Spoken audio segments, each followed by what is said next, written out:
financial inclusion that we were hoping for. Because at the end of the day, what do I need from a bank? I mean, as a common small person, what I need is a service of being able to put a small deposit and being able to send money to my son or daughter or my wife, depending on where I'm working. Minimal banking services. So maybe that might happen. So I still think I would give them time for a couple of years to see how the industry opens out. Because this is a churn. The situation is a churn, and it might well actually address the issue of financial inclusion, which is a major problem, because we hope, that subsidies, pensions, and so on and so forth would actually go through these channels to the smallest, to the levels. And if that happens, I think it'll be great. But yeah, you're right. I mean, as such, I think people are still trying to find out what is to be done. You see, it's like this.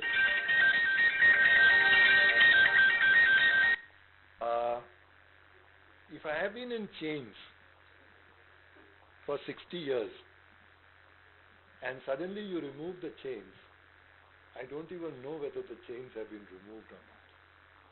So some of the banks, some of the people are possibly, I still would like to stay in that same position because I've become comfortable that way. Yeah. But I will, a lot of interesting, like for instance, Ujjivan has got a small bank license. They have a very large portfolio in the microfinance sector. They're one of the largest urban microfinance organizations. So I see a lot of interesting things, and let's see. Some tips you would like to give to the SMEs of the region? I can answer specific questions. I don't want to. I don't want to. I really wouldn't like to take that up because I might give the wrong tip. But if there's a specific question you want to ask, I'm open to answering if I know. Yeah. I'll ask you one question. We as a SME, we wanted to get into a process-driven organization now rather than a personal. Yeah. So how much time we should ideally take for this kind of a transition? Or how much time we should give to this kind of transition? Well, you see, there are different models. Okay. A good model to follow, it depends again on what scale you want to grow to, is to look at finding a very good operations person, a COO, and bringing in a COO to run the processes. Such people, good people can be found, people who are close to superannuating in largest organizations. But be careful, because very often they want set systems. So you need to be able to, that's why I said a personal connect is very important to find whether the person is the right person. Because what happens is that the person must have the capability of working in an unstructured environment, which is what most small organizations are going to do. Nothing is going to come set for them. You'll have to do everything yourself. So if people are not able to do that, they're not the kind to get up from their seats and go and get something done. I guess I would look at somebody who is willing to walk the shop floor and not be rooted to a seat as the way of determining whether that person is actually worth it or not. But I think a good place to start is to look at the internal operations to hand over to a person. One, it works very well, and that's one of the things that actually Reliance did through the 80s. They found excellent people at the technical and operating levels, and finance and growth was kept exclusively at the entrepreneurial level. And they were able to create a team and an organization which was able to deliver. So that's a model that could be looked at. Find one or two people. What did Reliance do? They would pick up people. They were mostly in petrochemicals. The entire industry was in petrochemicals. I remember in '83 we had to declare. I remember, some of you may remember that anybody earning more than 6,000 rupees a month or something like that had to be given in the balance sheet. Every employee was from either Gujarat Refinery, IPCL, Indian Oil, or some place like that. The chief executive was from IFCO or GSFC or GNFC or something like that. So they picked up technically sound people, and very often you find good technically sound people in public sector organizations. But to be able to get them to work, you need to be able to pick the right person, because they also depend on very large structured infrastructure and structured systems. So I've seen it fail also. The people who join from, they want everything written down. It should come in a proper flow, and that doesn't work. So package is never an issue. Whatever package you give will be better than what they get in public sector. So that's never an issue. But the environment is not easy to create. And you have to give them a free hand. One of the things that happens, and it's true, and it's a fact. When we grow an organization and we are not willing to give up, when we are looking at control as an objective, we tend to staff people with people we are comfortable with, who are not necessarily competent, but they also become conduits of information.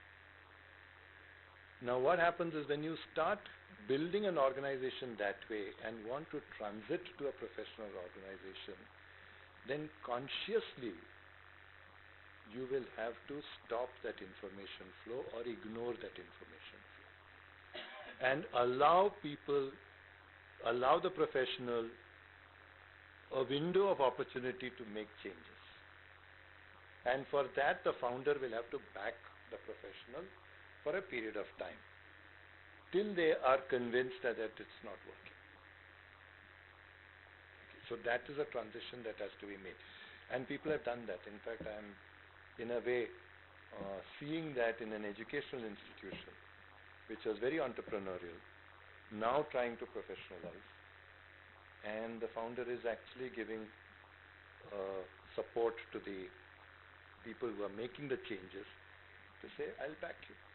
Yes, I know, because 5 years ago I couldn't grow, I couldn't get people to grow like this, and I had to depend on whom I got. But don't worry, you have a 6-month opportunity, you deliver. You will have a platform for 6 months to deliver. I just, I have no problems. I am used to standing and speaking. I find it difficult to speak when I sit. Yes. It is very difficult to attract top marketing talent for a company or a startup. Yeah. What are your suggestions on that? Yeah, you're right. We get easier people in manufacturing, because and public sector becomes a very good source for good manufacturing people, technically very qualified. Marketing, no real solution. But I would suggest, and it's easy to give this advice, particularly when it's not my, organization that is at it. Pick one person, pay top dollar for that person, and let that person build the organization. Okay. Don't compromise on the top person for the marketing in that. Get the best in that field, and if you have to pay extra to get that best person, at the end of the day you have to see whether it fits your, whether your organization has the capacity to pay that bill.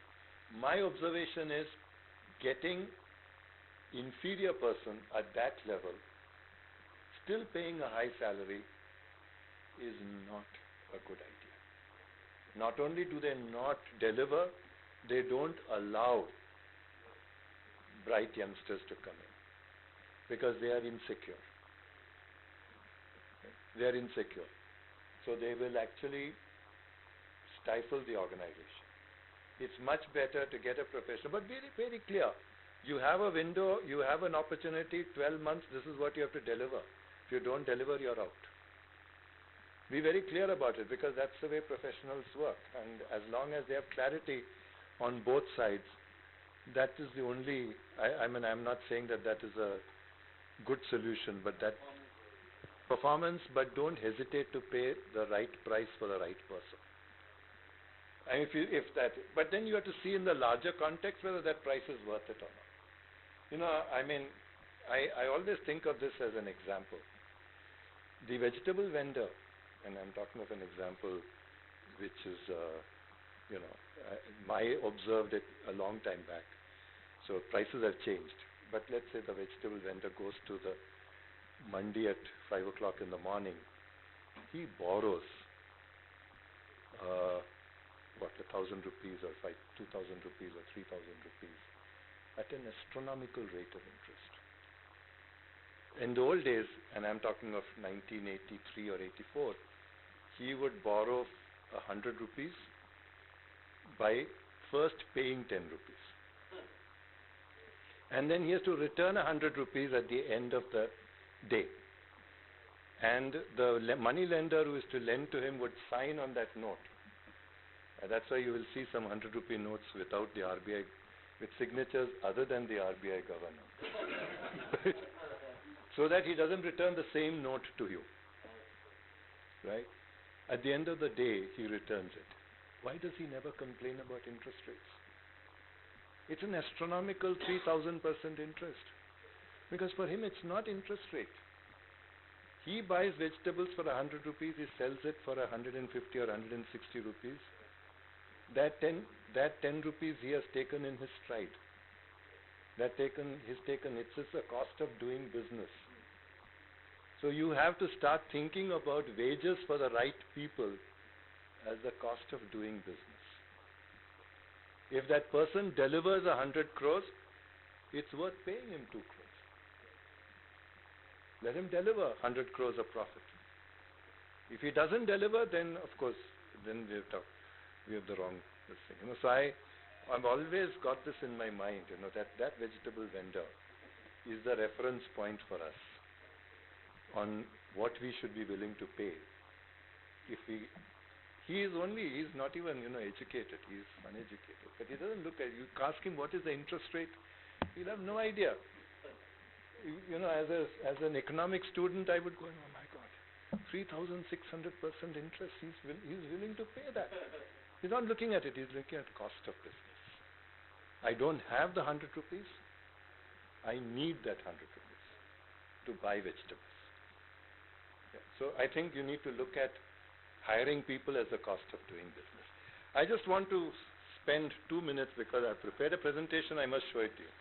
You mentioned about the top person being selected, being improper, and then he doesn't allow the good persons to come above and all that. So I have got many examples from my own life and friends and my daughter, my son, and all that, in working in various sectors at various scales. So the entrepreneur believes the top person, although he is improper, and the damage continues for long period. I have seen it from very near distance. Yes. So what is the reason? The reason is because that top person was selected not on merit but on relationship. That is the problem. You see, I cannot sack my brother the moment I bring him in as finance director. Right? Because I have to, and I will listen to him only. He may not be competent. So and I don't blame people for that. Because as I said right at the beginning, you need to be clear in your mind. Am I looking at control or am I looking at growth? Okay. Control means I'll grow only to a certain size. I will not grow beyond that. Not even professional, 3M for instance. I remember doing some work for them, training for them in the 80s. They had just come to India. Actually early 89 or just about after the crash, for instance, you remember, they lost the entire top management team in the Bangalore air crash. They were all coming for the inauguration, and the Bangalore air crash, they lost the team. A professional came. He was handling an American expat. They wanted us to do some training program for them. Said, many of, 3M has a very clear policy. You will not take more than 0.2%, 0.2 debt, more than 20% debt on your balance sheet.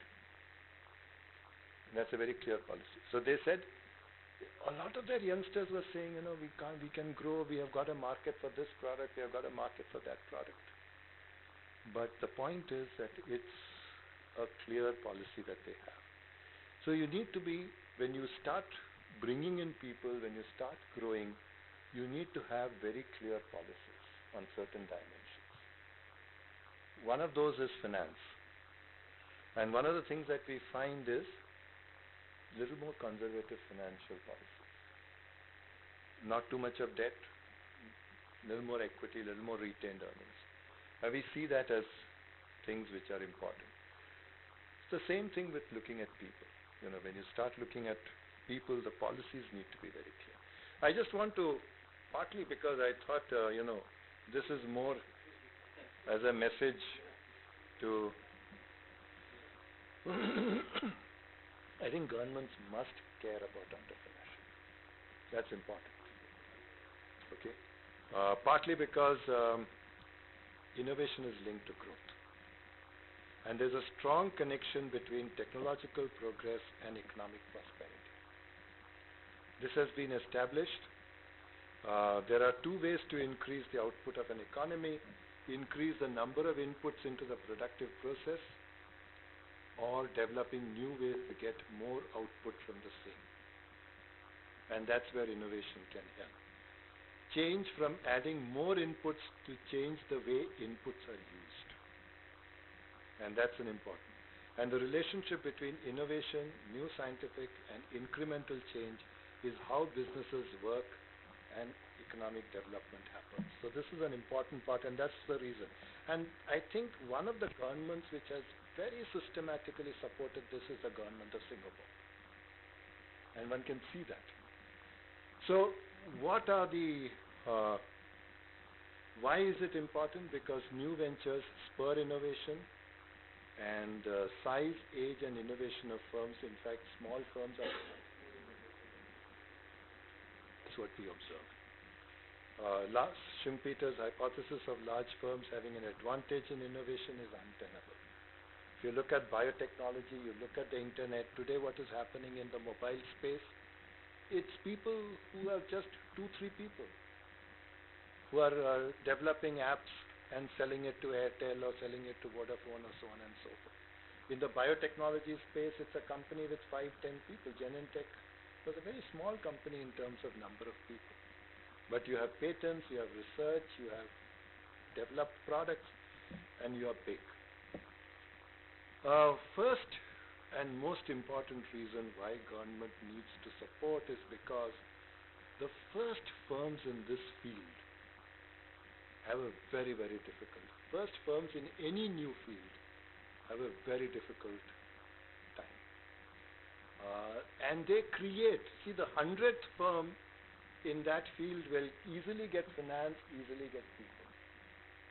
The first people in the first firms in any new field don't get people, don't get finance. And that's where support is required. And support can be very many. So pioneering firms, in fact, when you see a firm pioneering in a particular area, technology, biotechnology, or, crops or new, or, things like that, you find that they are alone. They have no support. And they have to work doubly hard to get either financing or people. And that's where.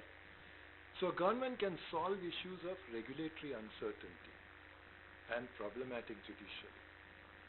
And I must say that no government in India so far has addressed this. I don't see any movement in addressing this. We are not able to sign a contract because we cannot enforce a contract in India. The legal processes are so cumbersome, and you need efficient, workable legal processes for. That's something that they can do. Why does the IT industry grow so dramatically? Why does the mobile sector grow so dramatically? Because they don't have to deal with the regulatory environment. There is no inspection, no regulatory requirements, no question of pollution control, no question of no inspectors sitting outside. We have some 40 or 50 inspections that need to be done if you have a manufacturing facility. None of those are required. Now, they're all needed, but the point is we need to move, in fact, at a very conceptual level, we need to move from economic regulation to prudential regulation. And that's a very fundamental. Prudential, yes, people who do the wrong things need to be, prosecuted. There's no doubt about it. But you don't create a hindrance for people to do things. That's important. Early funds, because government is the only one who can provide patient capital. There may be startups that need funding for 7 to 10 years. Private equity will not take care of it. Venture capital will not take care of it. If you are talking about biotechnology, fields like that, where new technologies are going to come in, the lead times are long. And hence, government support is necessary because government can provide patient. I don't know whether some of you may be remembering this. The government of the U.S. supported. We never think of the U.S. government providing subsidies. They do provide a lot of subsidies. Supported the Communication Satellite Corporation in the 60s and underwrote the entire investment, saying that if it doesn't work, we will subsidize you. And if it works, then it's fine. It's a commercial, telecommunications satellite network. Providing certification for technology-intensive industries. Certification means, not just looking at the regulatory part of it, providing certification by supporting, either by being a customer, because you are demonstrating that the product was not by buying faulty products, but by being the early people who will take that risk. That's one way of certification. Creating knowledge firms. For instance, if you see what happens in many of these areas, if government doesn't protect, then what happens is that you could have a situation where the technology is developed by one firm, but the benefits go to somebody else. And I'm just quoting two examples here. Sai Han actually was the first one to develop a digital music player in 1998. The benefit went to Apple. Okay. They were the ones who took the product and were able to sell everywhere, so that our children were sitting outside the Apple shop waiting for the product to be released. Right? They were the ones who had the marketing on. So that risk happens, and that's somewhere, I don't know how the system can help. PCs were not, it was not HP or Lenovo who made money on PCs. It was Microsoft and Intel who made money on the PCs because of their ability. So we have to recognize that creating knowledge or creating the product does not necessarily result in creating value. So what can they do? Get the laws right. Ensuring access to cutting-edge technology. And this is removing tax barriers, stable tax regime, creating incentives. Please note I have not talked about subsidies. I have talked about creating incentives, not subsidies. Removing tax barriers.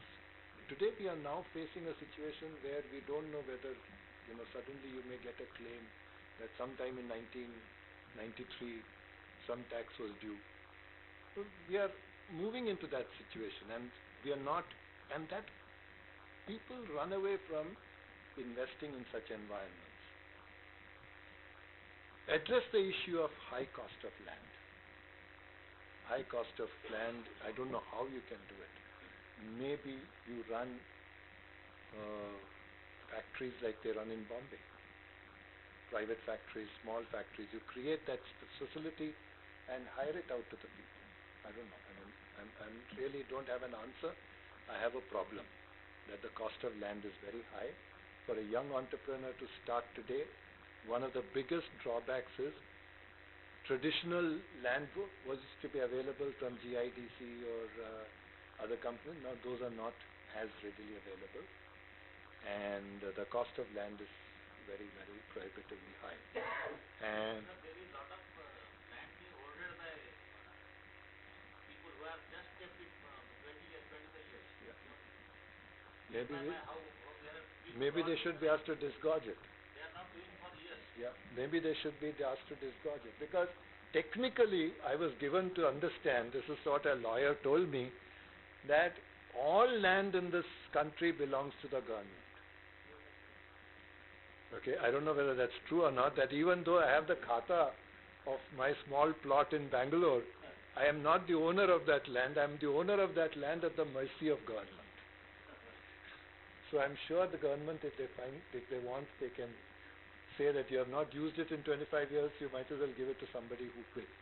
There are rules like that, but not implemented. People have created land banks only. Yes. Not separate industries, only land Yes, banks. yes. And the more the land bank, the more the resource. Sure, sure, sure. That is the main reason for this. Sorry? I understand. So as I said, there are multiple areas where you need to address, and where do you start sometimes is a question that comes in. Training potential for entrepreneurs. I see the revamp the ITIs. I don't know, I'm told that there is an ITI which still teaches typewriting. 2 courses every year. Okay. We have moved beyond that. And broaden the catchment area. Distribute geographically. Everything cannot happen in Bangalore, Pune, Chennai, Hyderabad. It has to go to the interiors, because if it doesn't, we will not develop. And focus on industries like manufacturing. And just want to end this by looking at what Singapore does. They have their own agenda, so let's not worry about whether that model is directly applicable to us. Till 1990s, they were giving direct subsidy, but they found that was not working. And then they started taking this thing that they realized that much more was needed. First step they took was spending for academic research. The government of Singapore substantially supports research in practical areas at the university level, encouraging universities, students to go on and become entrepreneurs. There's an agency for science, technology and research financing support for other, what are called orphan technologies. There are patents which are filed around the world. Nobody is bothered about them. Nobody is claiming them. They are orphan technologies. Search that out, bring it over, develop it, and finance the process. Technopreneurship, investment fund, and the Singapore Sovereign Wealth Fund invest in global venture funds. They have invested in Indian venture funds also. There is no direct influence, but establish a relationship that proves helpful for Singaporeans. And the Ministry of Manpower and other agencies expedite paperwork for foreign entrepreneurs, and a variety of entrepreneurship competitions are being conducted. So that's their way of doing things. Okay, yeah. So with that, I have... Sir, Thank you. sir, I have a question, please. Sir, मेरे एक पूछना है. Hello, sir. Yeah. Please, he'll take it from there, yeah. जैसे अभी disruptive technology से online marketing हो या online service provider आ गए हैं, आज उनको लॉस देके तो अमेजन से लेके 1700 करोड़ से लेके 5000 ऊपर करोड़ है 2-3 कंपनी का ही. बट ये तो डिस्ट्रप्शन जो हमेशा वैल्यू एडिशन के लिए होना चाहिए और होता है, बट कुछ जगह ऐसा ये अगर मार्केट अभी लेंगे बाद में पूरा मोनोपोली करके ही करेंगे. जैसा आज 30% उसका जो है लॉस डिस्काउंटिंग के कारण है. आज ये SME है कि आगे चल के कैसे चलेंगे, क्योंकि आज के दिन में एक साल अगर स्टैग्नेशन आ गया, थोड़ा मार्केट डाउन गया तो हलचल ये हो जाती है, तो इसमें कैसे चले। दूसरा एक सवाल इसमें से जुड़ा और एक है